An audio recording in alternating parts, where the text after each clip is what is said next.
Dog food delivery services promise to be easy, frictionless, and tailored to your dog's needs. In recent years, the consumer has been more conscious about the dog's eating habits, overall well-being, and of course, diet.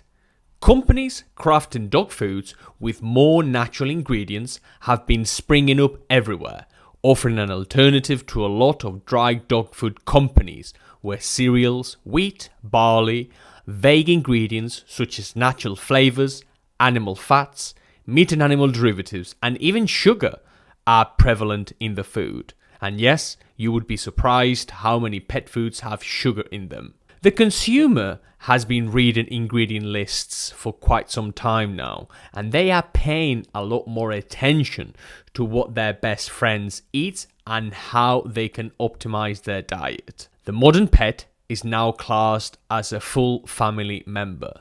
The older generation saw dogs as just dogs, tools they could use to guard property, herd livestock, or retrieve prey.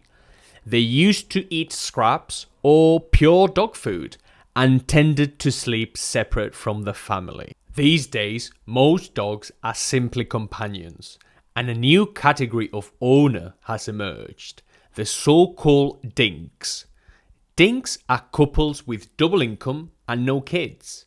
Due to societal changes affecting people in their 20s and 30s, such as the inability to get on the house and ladder, reluctancy to have kids, or having to deal with huge burdens of student debt and poor jobs, dogs mean so much more to dinks, and improving their dog's nutrition is important to them.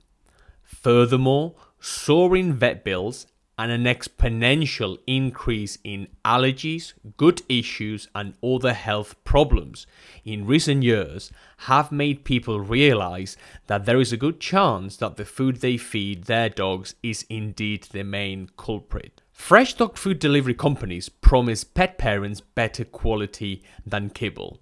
By looking at these ingredients, one can see between 40 and 60% animal protein ingredients such as chicken, pork, heart, liver or beef, with the rest of the recipe being fruits and vegetables. In reality, however, meat shrinks when cooked, so the overall animal protein you get is somewhat lower than the big number you see in the beginning of every recipe. Plus, the amount of fruit and vegetables you get is really high, but that's for another episode on how dog food works and what's best for your dog. Butternut Box, Tuggs, Pure Pet Food, Different Dog, Marleybones, Boost and yours are some of the biggest players in dog food delivery services, with Butternut Box seemingly sitting at the top of the tree. Dog food delivery companies want to take the hassle out of you having to remember about buying dog food. You simply type up details about your dog's age, activity levels, and a fresh box of dog food will arrive on your doorstep every few weeks. This literally sounds like a dream. In addition, these companies invest heavily in customer service and overall manpower in order to deal with the trials and tribulations that come with the logistics of these services. To the consumer, the convenience is amazing. You can start, stop, or pause the service anytime you want. Companies then rely on their ability to re-engage you and keep you for as long as possible on the system. All these young, cool, and trendy companies portray themselves as your dog's pillar of health. Butternut Box is a fresh dog food company founded by two friends, Kevin G. Glynn and David Nolan. The two started the company after seeing the benefits that home-cooked food had on Dave's poorly rescued dog, Rudy. According to Sky News and various other reliable sources, Butternut Box has raised over £280 million in just a short few years, valuing the company at well over £500 million.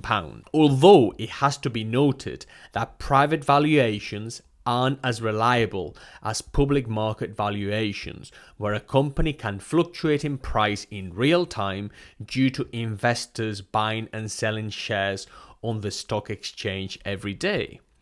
So, who are Butternut Box investors and what do they see? Well, General Atlantic, Hornet Ventures, Allied Investors Group, HSBC Bank UK, and Claret Capital Partners are some of the investors that have put money into the business. What they see is a disruptor, a different way to sell dog food with a trendy product and a tech flavor. It is no secret that VCs love to back innovators, so these companies fit the profile quite well. Butternut Box seems to follow in the footsteps of HelloFresh, where scaling up is all that matters.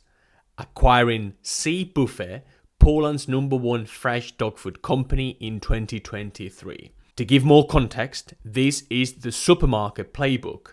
The bigger you get, the better your supply chain, the lower your prices can be, and the more bargaining power you have. But selling perishable food is and will always command razor-thin margins, and shipping food will always be even harder. After conducting extensive research, one has to wonder if these companies are at all viable, and we question whether investors are getting their metaphoric dog food handed to them. Here are some very relevant HelloFresh statistics and issues that correlate perfectly with dog food delivery companies, as human behavior doesn't change all that much after all. One of the biggest issues with food delivery in general has to do with something called churn. Churn is a measurement of the percentage of customers that cancel or choose not to renew their subscriptions. This is crucial for most businesses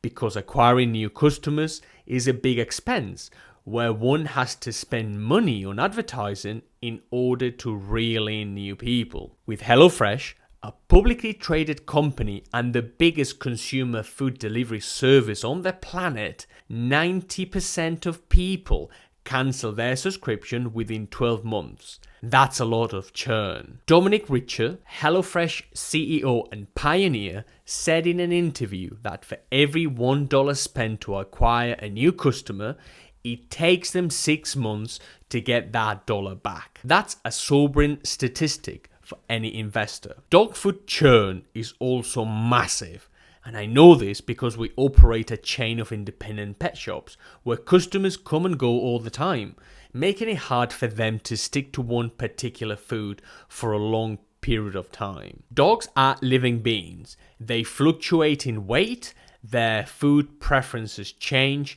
and they sometimes have to deal with some health issues during their lifetime.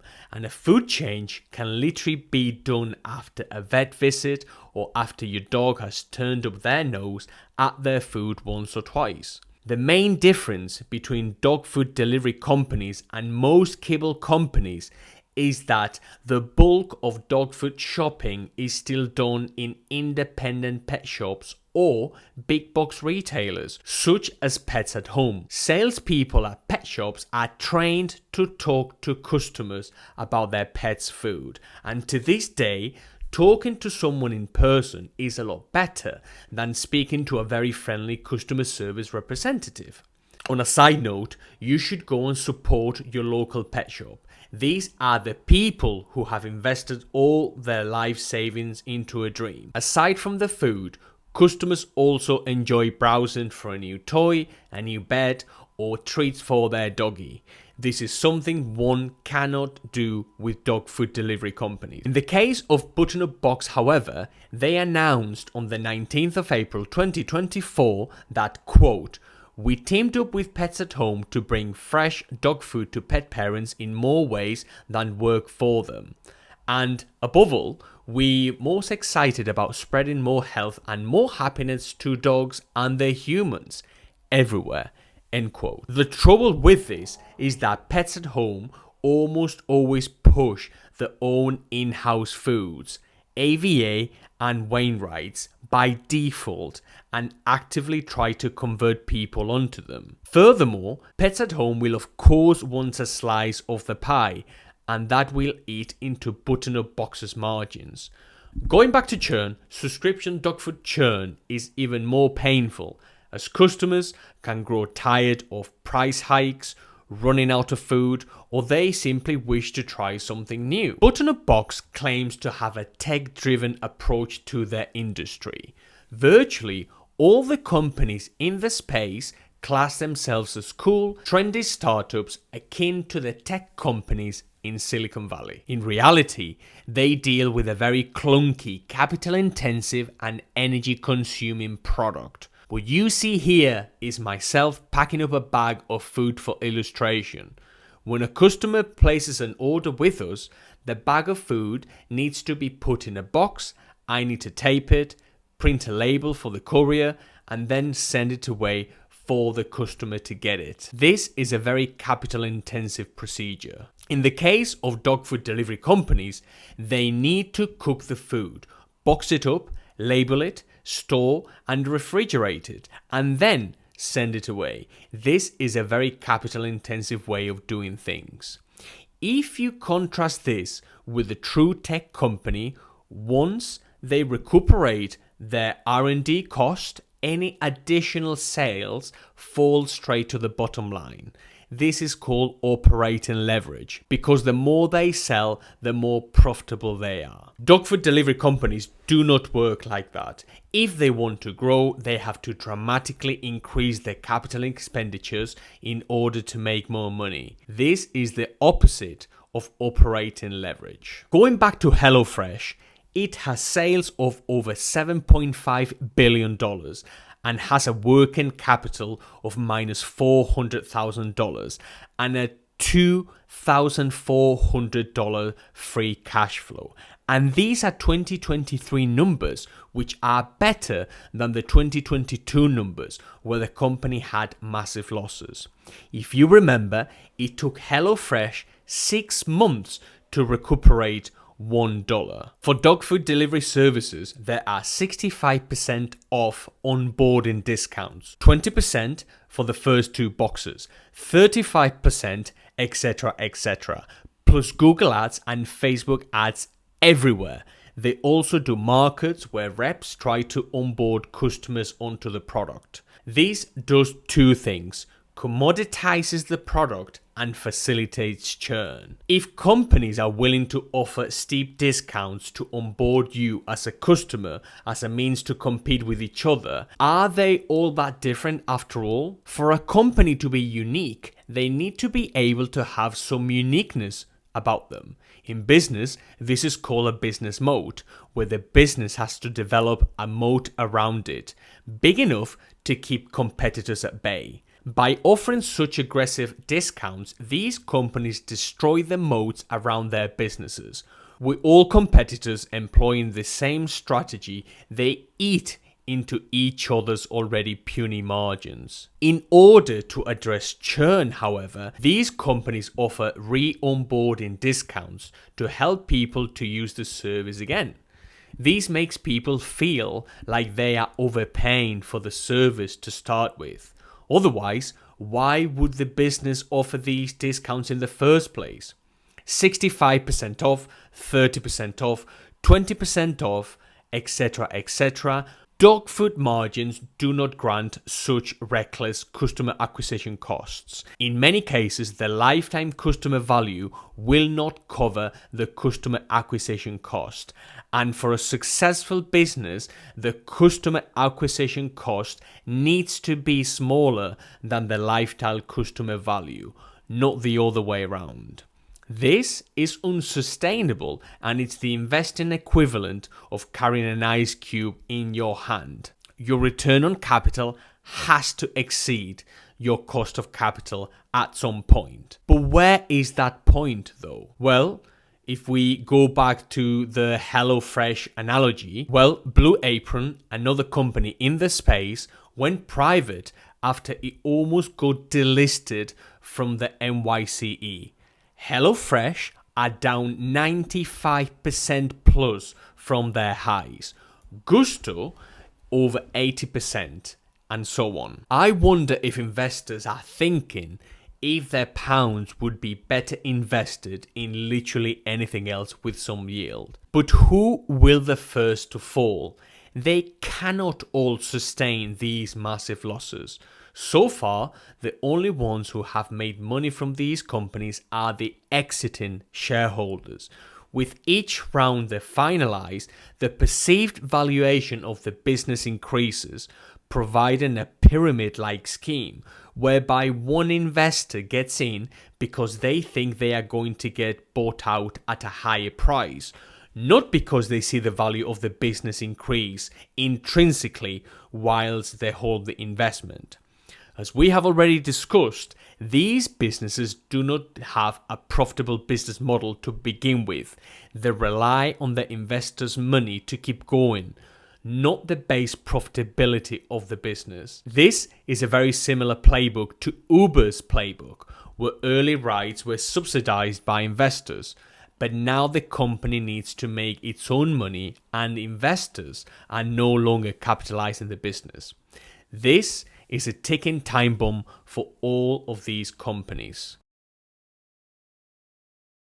Well, I would enjoy it while you can. While it's true that the price of some of these services has been creeping up, they are all being subsidized by their investors in terms of aggressively acquiring new customers like yourself by slashing prices or giving you stuff away for free. Not all these young, happy and fun dog food delivery companies will make it, leaving the investors holding the bag.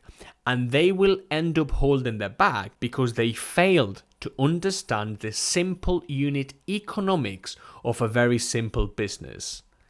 Thanks for watching. Please like, subscribe, and I'll see you in the next one.